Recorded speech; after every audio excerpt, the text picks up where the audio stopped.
Coucou les enfants, c'est la maîtresse. Je vais vous raconter l'histoire de Petit Indien, Terre de Neige.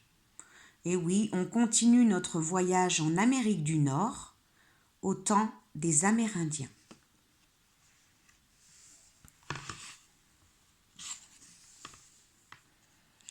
Petit Indien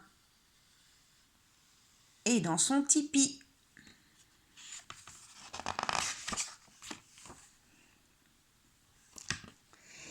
Terre de Neige était née par un matin d'hiver, alors que la plaine dormait sous une couverture blanche. La couverture blanche est de la neige. Comme un petit arbre, il avait grandi de saison en saison.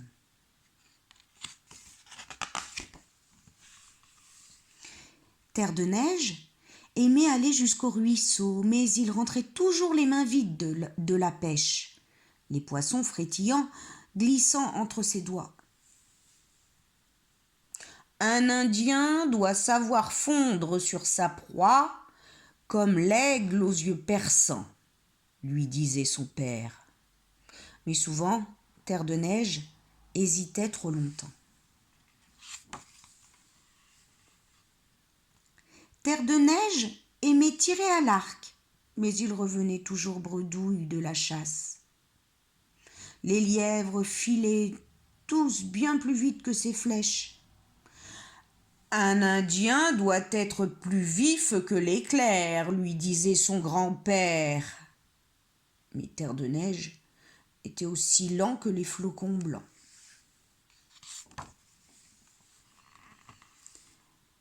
Terre de Neige aimait jouer avec ses amis, mais il perdait toujours. Quand il avait compris, les jeux étaient finis.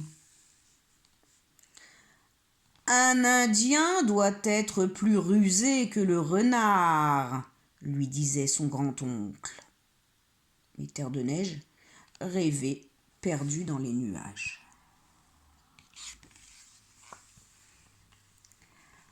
Arriva le grand jour où chaque garçon de la tribu devait attraper au passage l'un de ces grands chevaux sauvages qui serait le sien pour toute sa vie. Mais quand ils passèrent au galop, Terre de Neige perdit son lasso. Seul, il resta au bord du chemin. « Jamais je ne serai un véritable Indien, se dit-il. » Une larme coula sur sa joue.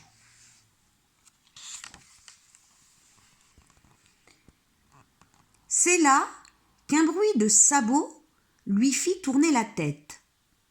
Loin derrière les autres, boitant, traînant la patte, arrivait un cheval. Il s'arrêta.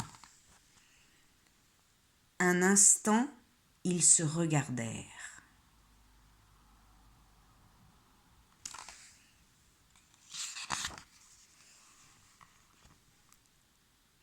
Alors lentement, le petit Indien s'approcha de lui.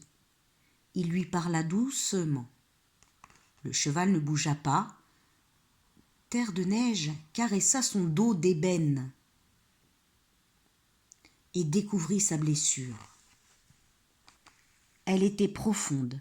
Il la pansa, la couvrant d'un emplâtre de feuilles et de racines. En fait, il va soigner ce cheval qui a une blessure.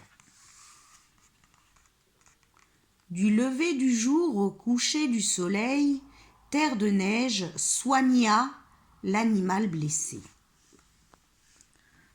Pendant des lunes et des lunes, tandis que les autres jouaient, chassaient et s'en allaient pêcher, il nomma son cheval Flèche d'ébène.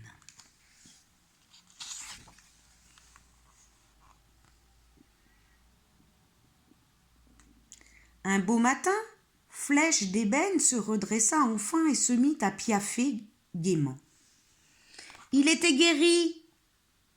Prudemment, Terre de Neige monta sur son dos et partit avec lui. Flèche d'ébène avait l'œil perçant de l'aigle. Ça veut dire qu'il voyait très très bien.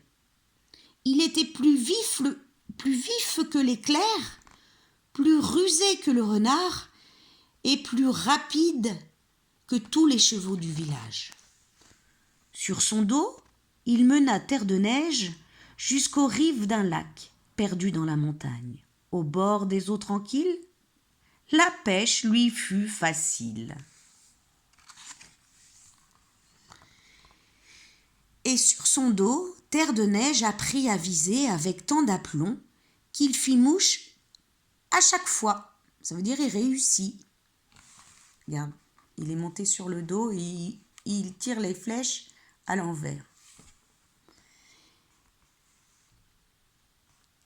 Sur son dos, Terre de Neige apprit à viser avec tant d'aplomb qu'il fit mouche à chaque fois. Confiant, il voltigeait, plus léger qu'un flocon. Ils ne se quittèrent plus.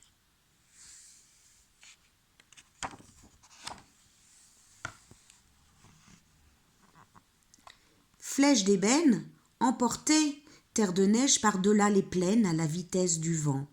Et Terre de Neige guidait Flèche d'ébène jusqu'au sommet des monts à pas lents. Ensemble, ils découvrirent le monde. Fini.